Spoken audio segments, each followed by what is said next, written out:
I Hate Politics is a podcast about a human activity we love to hate. I am Sunil Dasgupta. And the subject of this episode you might hate most of all. In it, political scientists Patricia Strzok and Kathleen Sullivan talk about how corruption and not expert ideas about sanitation and engineering led to the creation of trash collection systems in 19th century American cities. Trash collection today is a local government function we take for granted. Corruption today is nothing like what it used to be in the 19th century. The intervening progressive era and the rise of local media dramatically changed the nature of governance. But Strzok and Sullivan's book, The Politics of Trash, is not just a study of American political development. It is also of considerable value to understanding the motivation behind political change in the present day and how we make change now. Like the filth of the 19th century cities, the COVID pandemic presented many of the same dilemmas, accusations, and charges of profiteering at the expense of the people. Similarly, climate action is rife with charges of profiteering, some justified and some not. But that money in there does speak.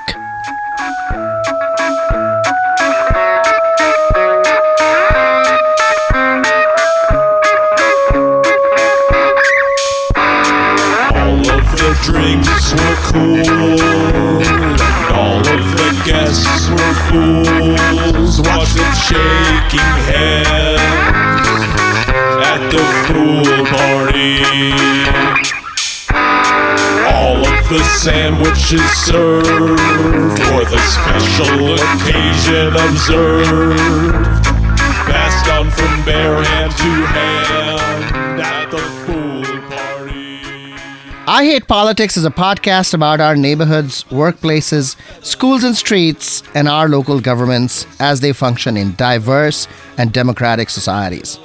This means our politics are messy, dirty, sometimes corrupt, with often self-serving politicians. But no matter how much we hate politics, we are never exempt from it, even when we refuse to participate. In fact, the purpose of politics is to keep society moving precisely when we don't agree with each other, like now. Music for this episode comes from Cat's Can, a band of three friends who have known each other since kindergarten in Vienna, Northern Virginia. Paul Chaparis on bass and vocals, Mason Shelby on keyboards and vocals, and Kevin Kingsley on guitars. Their art pop style of music and satirical lyrics can be found on all good streaming sites. The bath water was tainted. All of the fools have now fainted. Wash your shaking hands, they were foolhardy. In the news this week, it is Earth Day 2023. About 55 years ago, biologist Garrett Hardin wrote an enormously influential and truly troubling climate change article called The Tragedy of the Commons. The concept itself is older than him, but his use of the concept was unique. The adoption of an economic theory to biology so troubling that even those who associate with those ideas now prefer not to say his name. So what was it? The tragedy of the commons is a simple idea. You have public land. Anyone can graze their cattle on it. But because no one owns the land, there is overgrazing, and the meadow is destroyed from overuse. The solution to the problem lies in collectively regulating the use of the meadow by an entity, usually called the government. Another solution is to privatize or enclose the land such that there is an owner of it who then charges a fee for grazing cattle and controls through pricing how many cattle will graze. Typically, when it comes to public goods, we have used both these methods. Hardin took this widely accepted concept and applied it to human reproduction. It is well known that the biggest climate impact is not the Hummer or the mansion or even air travel. Those are all bad, but what increases climate impact exponentially is population growth. So Hardin came up with a solution that said that we should enclose or privatize the right to have children. Yes, you heard that correctly. He wanted only some people to have children and for society to work out a mechanism to determine who could and who couldn't. The one thing that is perhaps the most sacred and individual decision was to be rationed. Hardin's idea was crazy enough, but several similar writings followed, including the influential book in the 1970s by Paul Ehrlich called The Population Bomb. These books and ideas have informed anti-immigration groups, but also conservationists who see in population growth an existential threat to the world. I should point out that economics has produced answers to the problem of population growth. Looking only at agricultural production, economist Esther Boserup, who predates Garrett Hardin, offered a theory that said that demand and supply economics determine investment and technology improvement that does in fact produce enough food for whatever the population might be. Today, the world does produce enough food to feed every human. We just have not found a way to get the excess food to those who need it. That's a different story and for another episode. Now, of course, the concern is about human population collapse. Where China was a great populator, now it is a depopulator. There are still some societies where population continues to grow faster than death rates. But generally, wealth seems to be a great marker for lowered birth rates. China is only the latest example. Climate action sits on top of this debate and rests on the question whether the planet has a finite carrying capacity. Contemporary followers of Thomas Malthus, called Neo-Malthusians, believe this to be true.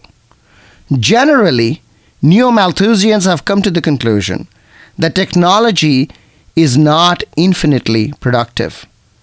And so they have supported conservation, if not of the world, then of their neck of the woods.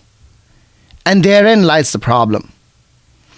Progress on climate action is not thwarted by climate deniers, generally speaking, but by neo-Malthusian conservationists who believe that catering to a growing population is a bad idea in itself. This manifests in housing policy, where development and building are decried. It manifests in fuel change action, such as against solar or offshore wind generation. At their most sophisticated, they argue that carbon sequestration effects of conservation outweigh the benefits of fuel change.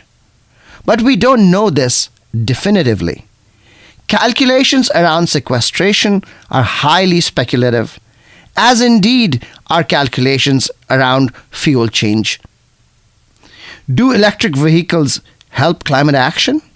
Not yet, because they continue to be powered by carbon fuel.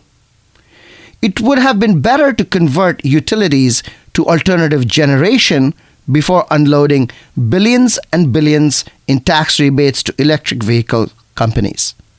And that choice is also a criticism of climate action activists made by conservationists. Mostly, climate action is a global problem, not a national, let alone a local one. But to the extent that local jurisdictions do in fact act, they are stymied by the debate between climate action and conservation. And local climate action plans reflect this reality by focusing on resilience policies around which there is political consensus, rather than on prevention on which there is no political consensus. If you don't hang out with climate types, declare emergency, a local climate group sent out a press release announcing several actions across the Washington, D.C. region over the next week. Stay tuned for that. I'll be back with Patricia Strzok of the University of Albany and Kathleen Sullivan of Ohio University to talk about their book, The Politics of Trash. You're listening to I Hate Politics. I am Sunil Dasgupta.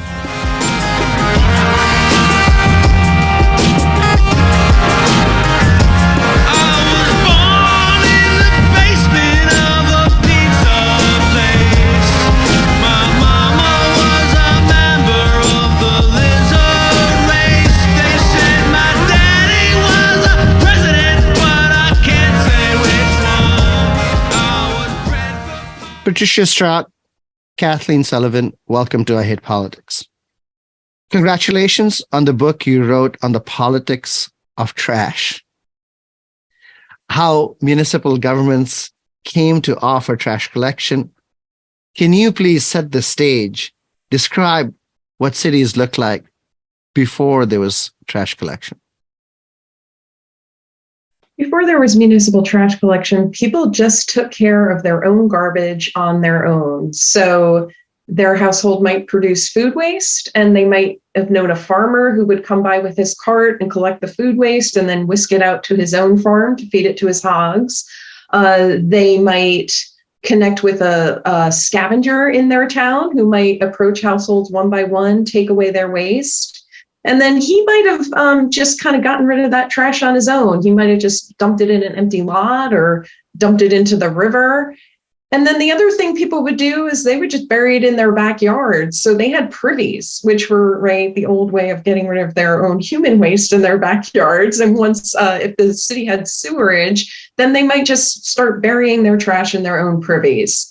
And so this is just what people were accustomed to doing. And it actually sort of worked, because it was dispersed.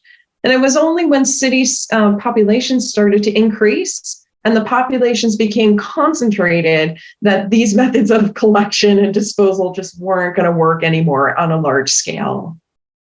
And if you were to walk down a city street, you would you would see open sewers, you would see garbage thrown in the street, you would see animal carcasses potentially laying there. So these were very dirty and very unsanitary places in most cases. Is that the origin of the sort of idea that cities were unhealthy and then, kids should go out into the countryside and in rural America to become strong? Yes, they have this idea that this miasma theory of disease, that there was bad air in the cities, right? So they didn't know where all the diseases were coming from. Certainly people did not live as long. Certainly children were dying. Many more children were dying in cities than in rural areas. So they had this idea about clean air, but it was actually dirty water. And it was these unsanitary practices that were leading to these higher death rates. Now, your argument is that the normal process of democracy, democratic methods, voting, public petitions, things we now understand how to get, the government to act on our behalf, those did not work. What worked? How did we get trash collection in America? We started this project with this notion that comes from public administration literature called governance. So that indicates to us that when governments need to get something done, when they're given a mission and they need to carry it out, they looked to both public and private resources. So we started the project with that frame. And so what we were looking for is, so example, so rather than set up a Department of Public Works with like administrators and personnel and horses and carts and public employees and stables, a city might just contract out garbage collection service and then retain oversight in some existing department. And that might have been public works or health or streets, however they had things organized in their city. So we were already looking to informal resources of governments, right? So we were, even starting this project, we were way past the notion that the study of American government is about the federal government, three branches of government voting people into government. We were already thinking about how public and private work with one another. So that's how we started. And then as we got to archives and we looked to see what resources each of these cities really relied upon, we started to see it went way past just contracting out to a existing company. We really saw cities casting about for resources. And the interesting thing was that, like, we saw that there were a lot of resources that were available and ready to help them. So in the late 19th century, there were sanitarians who had been thinking about disease for decades. There were engineers who were ready to build things, right? Build big plants and infrastructural projects. There were women's civic organizations who wanted to help clean up cities, and they wanted to give themselves jobs to do to get involved. There were municipal reformers, right, who wanted to reform the structure of cities themselves. And so all of these people were willing to help. And then we saw these governments really kind of set them aside and not take them up on their offers to help. And that is because many of the governments that we studied engaged in one form or another of corruption, right? This is an era of political machines. And when you're looking at that kind of consolidated power, you don't want to open it up to like keen, eager, civic-minded people, right? The cities wanted to retain power. So we got a sense of how those corrupt regimes operated, but then we still wondered, like, why is it that they're the ones who are engaging in garbage collection? And that's when we discovered a few different things. We discovered that sanitarians wanted garbage collection. All these other organizations wanted garbage collection, but it was actually these sorts of regimes who were capable of doing it. One thing is that they had the political will to do it, because they realized that if they started a garbage collection program, that could, in the case of New Orleans, provide jobs, just old-fashioned patronage where you could litter the rolls with loyal party members. Or in Pittsburgh realized that they could just contract out the garbage collection contract to the brother of one of the bosses in town. And so in each of these cities, we started to see that corrupt regimes could provide the political will and the capacity to actually pick up the garbage. And that got us a long way from thinking about government as just voting someone into the federal government. In New Orleans, at least, it was closer to legitimate democracy as we understand it today, rather than Pittsburgh, where there's totally just money exchanging hands. New Orleans in the 19th century was the dirtiest city in the country. That's what I was going to say. Yes. So they are not clean. The streets are a mess. And I think we talk about in the book, the politics aren't any cleaner, right? Because this is just, they are just, you can say Pittsburgh, they're actually providing a pretty good service. They're actually, they're enriching themselves. They are investing in expensive infrastructure. They are, creating kind of top of the line garbage reduction facilities. They're doing things the wrong way. They're enriching themselves, but they're providing basically a decent service. But in New Orleans, they're paying people to pick up trash, and the trash isn't getting picked up. So they are as anti-democratic, I think, as we've seen. Kathleen, would you agree with that? Yes. And when we include the racism in that as well, right, we wouldn't ever want to call New Orleans a democratic city, right, in the 1890s. And I have a few anecdotes that can illustrate some of the points that Patty just made, because if you look at Pittsburgh, which is so blatantly corrupt, that company that the political boss's brother set up was called the American Reduction Company.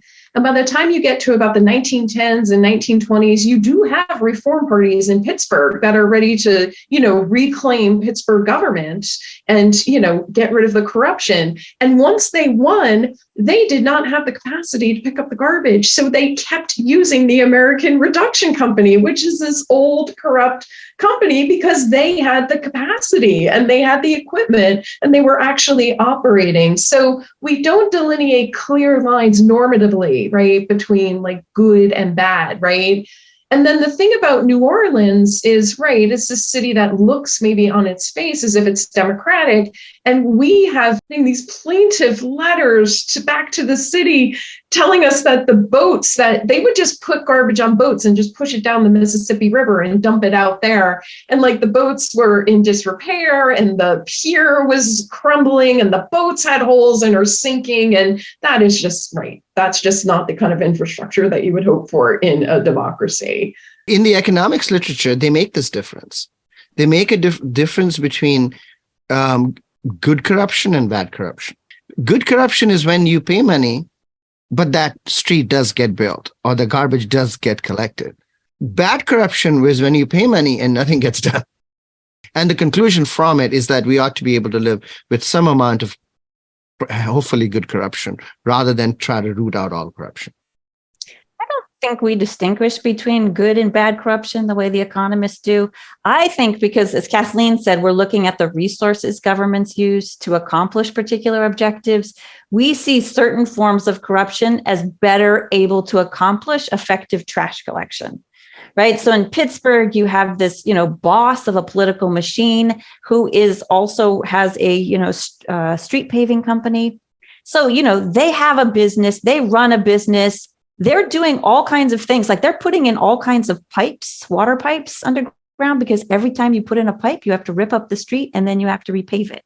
So they're doing good things, but they're making lots of money from it. So we would say the kinds of capacity they have to help Pittsburgh create this garbage collection system helps, is a positive thing, but it's not good corruption. And in the kinds of corruption in New Orleans, it doesn't help New Orleans create an effective garbage system, right? So, as Kathleen says, they're just throwing it in the river. I mean, this is like the dirtiest thing ever. So trash doesn't get picked up. And when it does get picked up, we just throw it in the river. And can you imagine living downriver from New Orleans, right? So that's, we're not making those same kinds of good corruption, bad corruption, but we're seeing it as a resource that helps governments accomplish objectives. Some forms of corruption are better able to do that and have been used in American history. And some forms of corruption are worse and also have been used in American history. Technocratic failure is a fairly widespread notion in political economy, and you illustrate that pretty well. Why do technocrats fail, or why did the technocrats fail in the case of trash collection? So if we want to talk about the sanitarians, of course, saw this coming. They wanted garbage collection and other public services for decades. Finally, in the 1890s, city governments were willing to take them up and to provide garbage collection under the framing of sanitation, right? The purpose for garbage collection, as we still call it, right, was sanitation.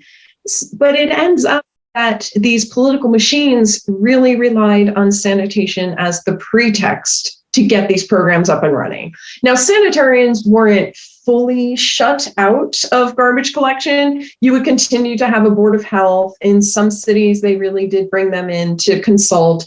But they did end up not driving the shaping of garbage collection. So sanitarians continue to operate as a profession in their professional associations, doing research, sharing research, and continue to make suggestions about the best form of garbage can or garbage cart or disposal plant.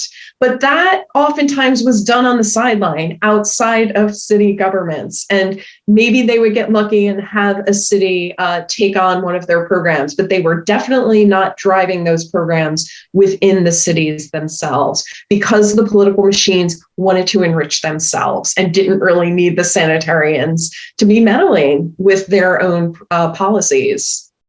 And Sunil, if I can tag on to that, it's it's, in the title of your podcast, it's politics, right? And so there's often this tension between here's the best way to run a program, and then here's the way it's actually done.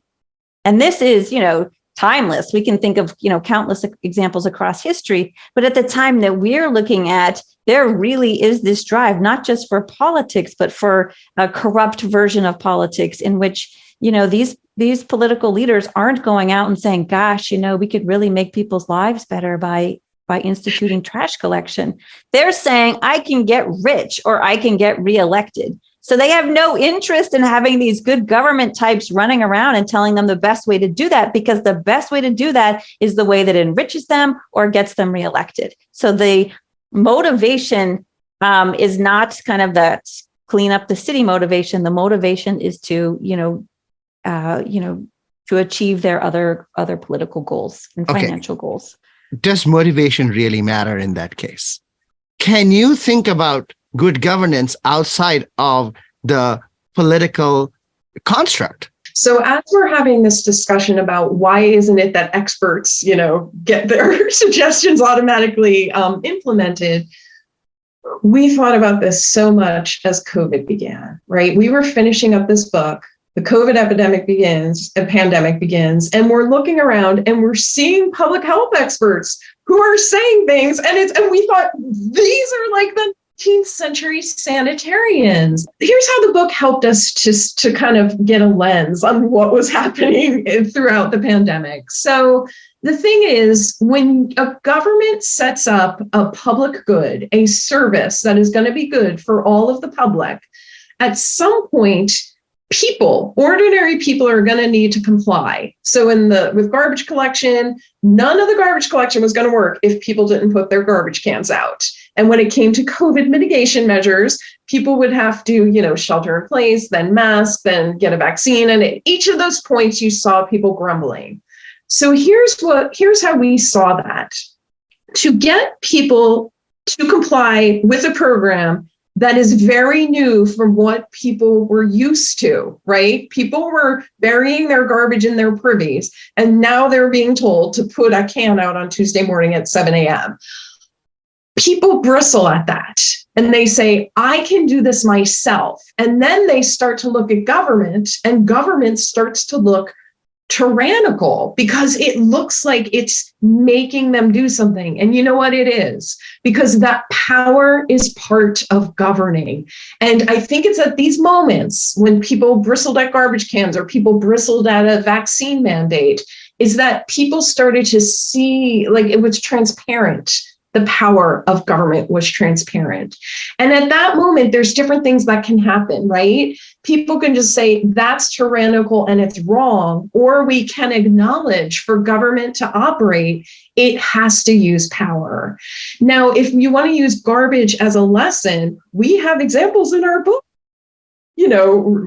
resisting and writing poetry about how much they couldn't stand these garbage cans and the government making them do it. Do you see anybody complaining about garbage cans now? No, most people put their garbage can out on their designated day because we've been habituated to it. And our book talks about how they set up programs to get people to internalize it and do it and not even see it anymore as something they have to do. I don't think people would think of garbage day as their engagement with government authority, right? They see it as a lovely service that helps them to clean their house. So maybe if we can take the long game and think about how long it takes for change to happen and for all these mechanisms to fall into place along the way, maybe that can give us some relief from when we're, living through this really contentious politics. Given that the exercise of power is contentious, can we separate out the good governance part, how, sort of experts say we do it, the technocratic approach, from the political approach? Is that a truly separable sort of concept? Or is it the case that those must go together? There are so many political things in this world, so many things that we define as politics, but there's even more things that we don't define as political, like garbage collection, because we've lost that history and we don't see it as political anymore.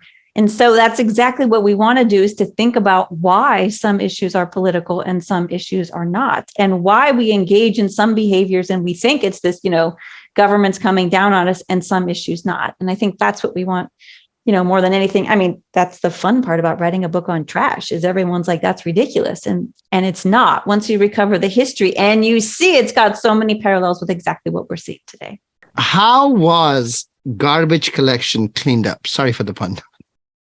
I think we saw reformers come in and clean up the cities that we were looking at. And they come in and they want to clean up government, right? So these progressive reformers, so they put in place a number of laws, right, to clean up how people are elected and to get rid of corruption. And then they want to clean up the streets and neighborhoods as well. But this is what Kathleen was saying earlier, they don't have new infrastructure or new ways of doing it. So they're relying on kind of these systems that these corrupt governments put in place. And so this is part of what happens, is that we have these reforms that come and take over, but the existing infrastructure still gets carried along. The existing way of doing things just keeps moving on.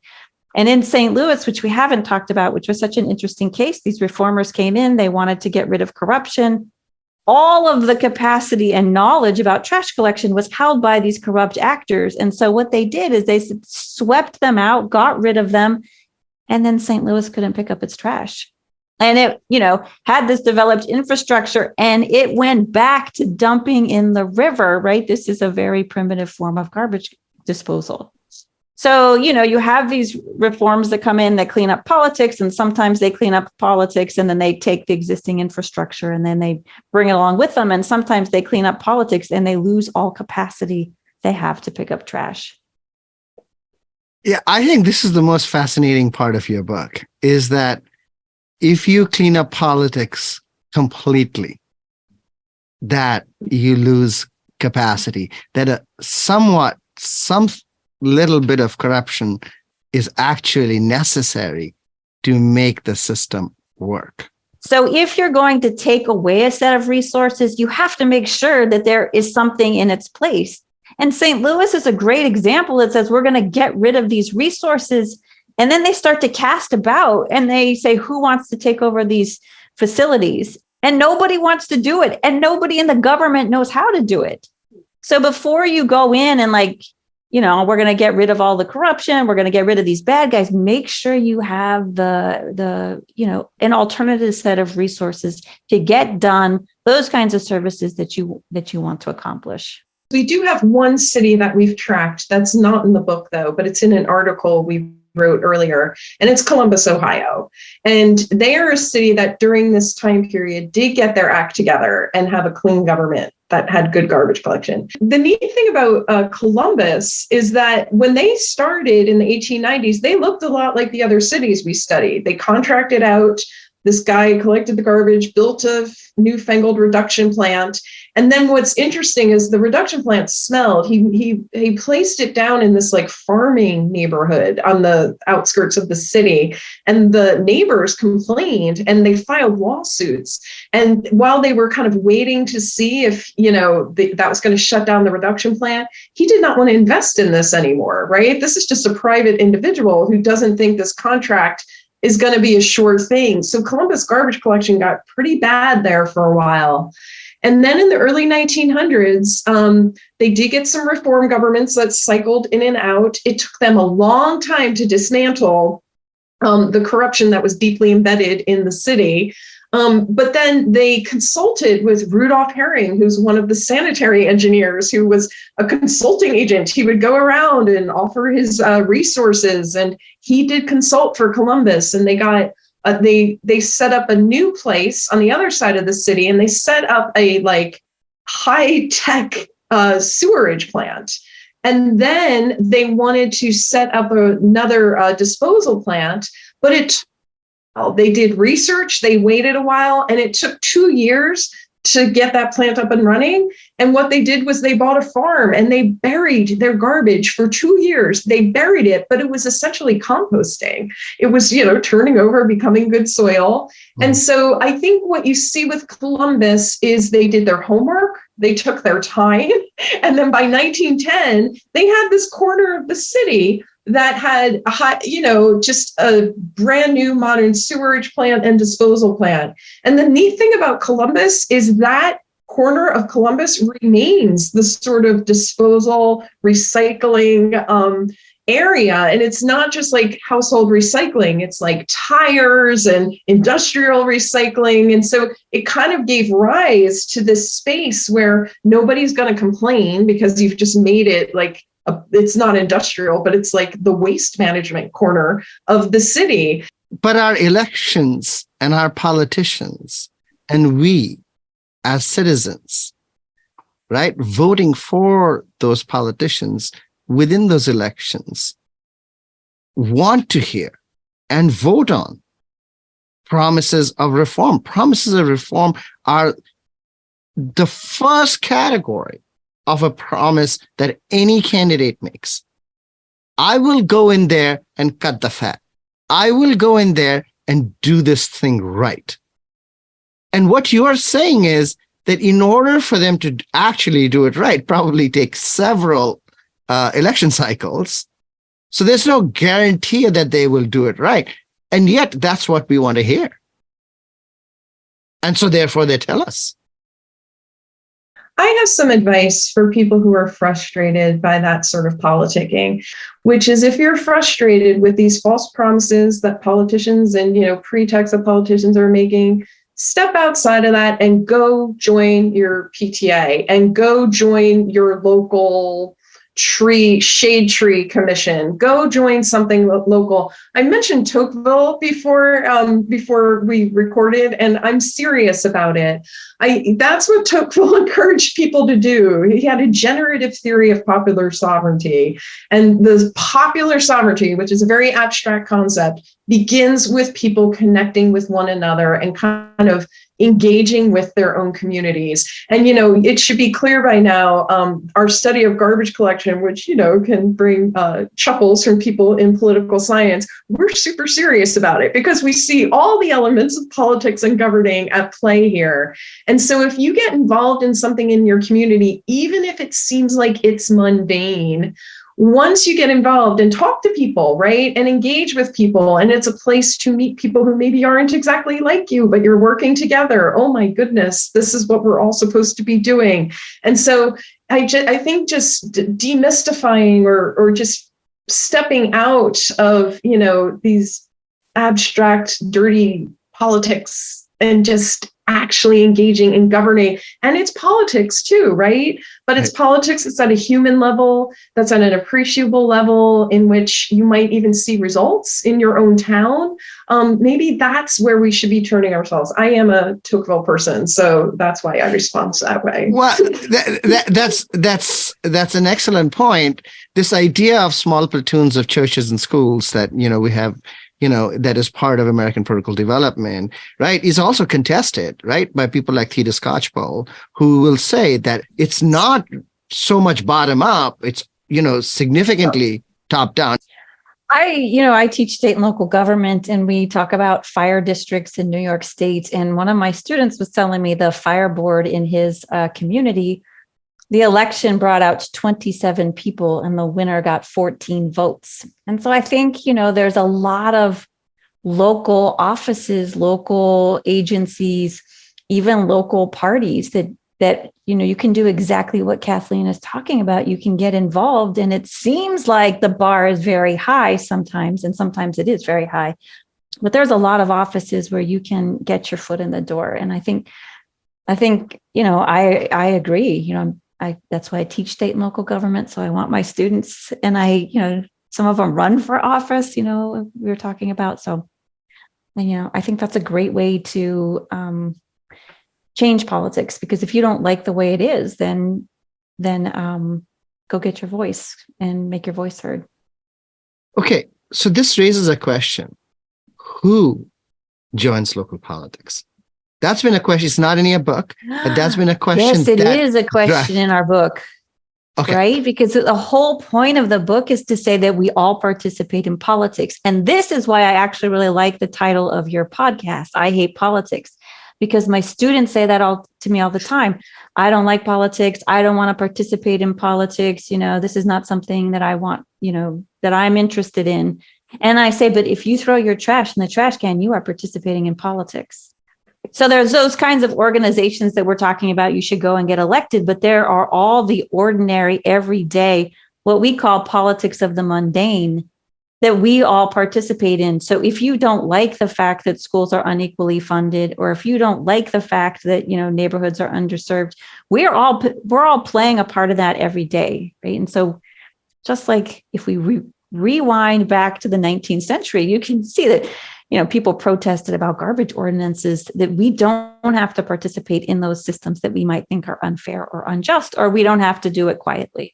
The strongest forms of power, the ones that are exercised the most, that we don't really often think about, is to convince people that A, something isn't political, that B, something is boring and uninteresting, like a budget vote, and C, that they don't belong there and their voice doesn't really matter. And those three things, and this is why, in my class, the students are like, why are people over 65 turning out at 7 times in local elections the level of somebody who, is, 18 or 20 years old?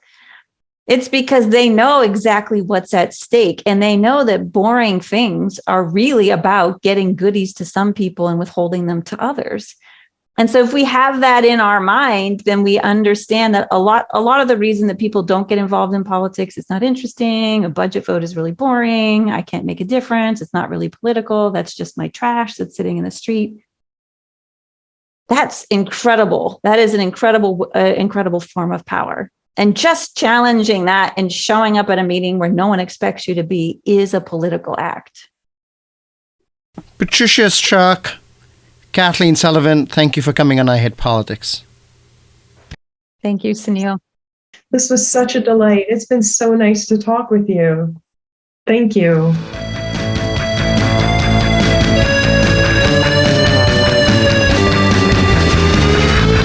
Would it hurt you to pretend you're not so tall? Have a way about you makes me feel so small. You're free to listen to the noise I'm making now. Burn the bridges as you kill our cash cow. That was political scientists Kathleen Sullivan and Patricia Struck. You're listening to I Hate Politics. I am Sunil Dasgupta. What lessons can we draw from my conversation with Sullivan and Struck? First, it seems corruption rather than good governance motivated city leaders in the 19th century to establish municipal trash collection systems. It is astonishing how reform-minded governments were not able to build trash collection capacity using clean politics. Times have changed now. We had the progressive era and many bouts of political reform. Yet a lot of politics today is about corruption fighting. From Lockheed Martin to Pfizer, private corporations have been at the center of so-called corrupt practices. The term military-industrial complex or the pharma-industrial complex try to get at this problem of private gain through public action. And yet, if we did it too well, we wouldn't get the public good. Without Pfizer, would we be able to return to normal from the pandemic as quickly as we did? What a beautiful idea democracy is then. To put a base human instinct in the service of the greater good. Second, local politics, even more so than national politics, is about public-private partnerships. At the local level, truly all governance is public-private partnership rather than some grand lawmaking enterprise. Where can you build? How can you build? How much can you build?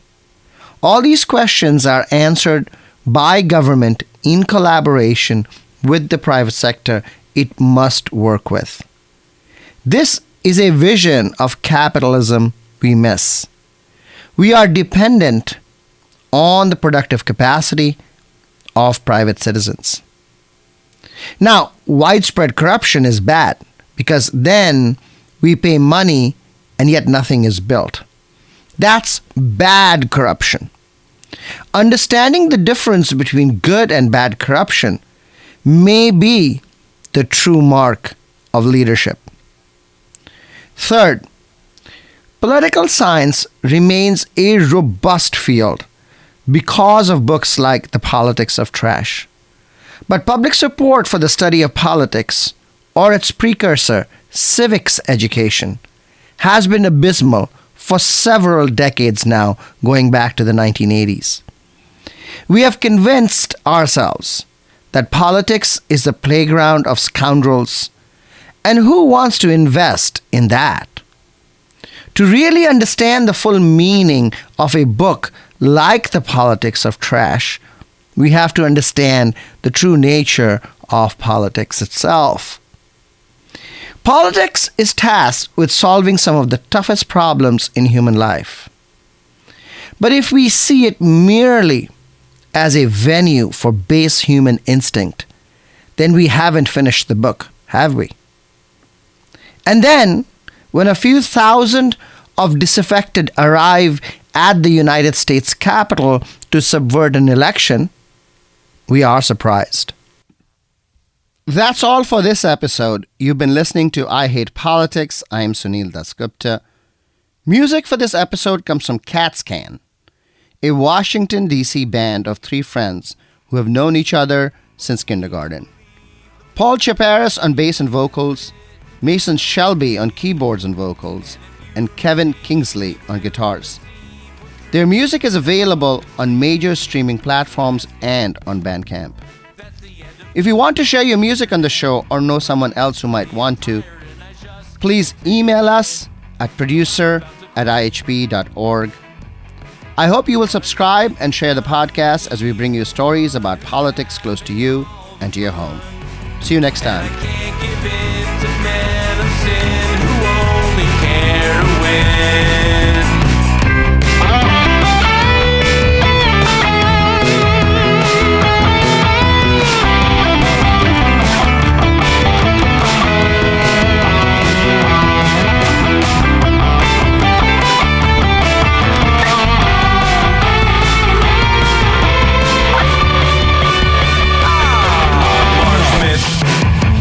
Every cited source is illegitimate.